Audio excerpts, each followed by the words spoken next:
अस्सलाम वालेकुम viewers. Last हमने प्रोबेबिलिटी डिस्कस की थी और उसमें हमने उसके कुछ बेसिक्स कॉन्सेप्ट डिस्कस किए थे। तो इसमें प्रोबेबिलिटी का जो कॉन्सेप्ट है दैट इज़ चांस, और हमने डिस्कस किया था कि अब आप कोई भी इवेंट है उसके अगर हम प्रोबेबिलिटी को फाइंड आउट करना है तो that will be favourable chances divided by total chances.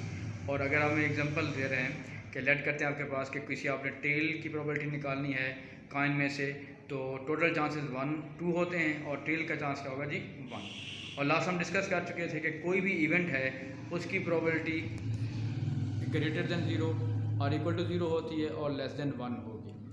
अब कोई भी आपके पास इवेंट इम्पॉसिबल है, इट मीन्स दैट उसकी जो प्रोबेबिलिटी होगी वो 0 होगी। और इसी तरीके से या हम दूसरे लफ्ज़ में ये भी कह सकते हैं कि जिसकी प्रोबेबिलिटी 0 आ रही है it mean that is impossible event. ठीक है जी। जैसे एग्जांपल हम बात कर सकते हैं कि कितना चांस है कि रात के टाइम जो है वो सूरज निकल आए, तो प्रोबेबिलिटी उसकी 0 है। इसी तरह आपके पास प्रोबेबिलिटी जिसकी 1 होगी दैट विल बी 100%। नेक्स्ट आपके पास है complement of an event. Complement of event का मतलब ये होता है कि बाद वक्त ऐसा होता है कि हमें जो चीज़ इन्फॉर्मेशन चाहिए होती है, जिसकी प्रोबेबिलिटी निकालनी है, उसकी कैलकुलेशन ज़्यादा है और दूसरी जो है उसकी जो कैलकुलेशन है वो थोड़ी कम है। तो जो चीज़ की हमने इवेंट प्रोबेबिलिटी फाइंड आउट करनी है, हम दूसरे की वैल्यू निकाल लेते हैं प्रोबेबिलिटी और 1 में से उसको माइनस कर देते हैं, तो ये कॉन्सेप्ट बन जाता है। 1 का कॉन्सेप्ट ये है कि टोटल प्रोबेबिलिटी जो होती है, जिस तरह भी आपके पास सैम्पल स्पेस है, कोई भी अगर आप इवेंट के सैम्पल स्पेस लेंगे तो उनके सैम्पल स्पेस की जितनी भी इवेंट्स हैं अगर उनकी प्रोबेबिलिटीज़ को ऐड करें वो हमेशा क्या आता है 1 आता है। ठीक है जी। तो इसी वजह से हम इसको 1 में से माइनस करेंगे तो आपके पास वो एक चांस आ जाएगा। जैसे यहाँ पे एग्जांपल दी हुई है, एक सैम्पल स्पेस आपको दी हुई है और इस सैम्पल स्पेस को आप सेट रोटेशन भी कह सकते हैं कि सेट रोटेशन भी ये दी हुई है कि probability you have to find probability not prime numbers. तो नॉट प्राइम नंबर्स कौन कौन से हैं जी? इस जो सेट दिया हुआ है उसमें 1, 4, 6, 8, 9, 10 जो है नॉट प्राइम नंबर्स हैं। तो इनकी जो प्रोबेबिलिटी बन रही है दैट इज 6/10, या इसको सिंपलीफाई फॉर्म में करेंगे दैट विल बी 3/5। इसका जो दूसरा वे है वो ये है कि हम पहले प्राइम नंबर्स की प्रोबेबिलिटी निकालते हैं। तो इसमें 4 प्राइम नंबर्स हैं और आउट ऑफ 10 तो उसकी प्रोबेबिलिटी कितनी आ रही है जी 2/5। लेकिन हमें क्योंकि निकालनी थी नॉट प्राइम नंबर्स, तो 1 में से अगर हम 2/5 को माइनस करेंगे so that will be 3/5। So this is in fact not prime numbers, ये उसकी आपके पास वो प्रोबेबिलिटी आ जाएगी। ठीक है जी।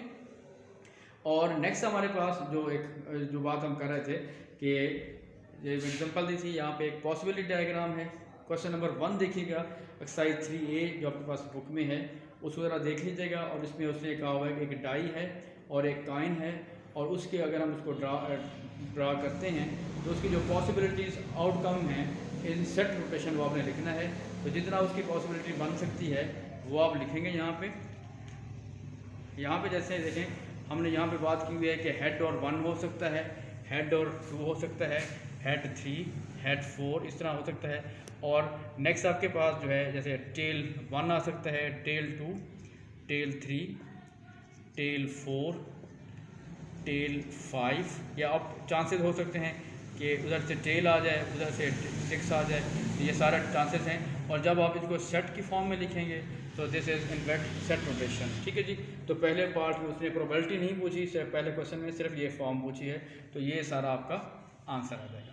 नेक्स्ट आपके पास क्वेश्चन नंबर 2 है। क्वेश्चन 2 में उसने कहा है कि आपके पास 7 पेन्स हैं और उनमें से 3 फॉल्टी हैं। इसका मतलब ये हुआ कि जो 4 हैं वो नॉट फॉल्टी हैं और उनको उसने कहा है कि आपने सेट फॉर्म में लिखना है। तो पहले हमने इसको यूँ कर दिया कि जो फॉल्टी है उसको हम F से डिनोट कर रहे हैं और नॉट फॉल्टी को NF से। तो वो मैंने एक सर्टिफिकेट बना दिया कि F1, F2, F3, फिर NF1, NF2 यानी नॉट फॉल्टी 1, नॉट फॉल्टी 2, इस तरह हो गया आपके पास। ठीक है जी।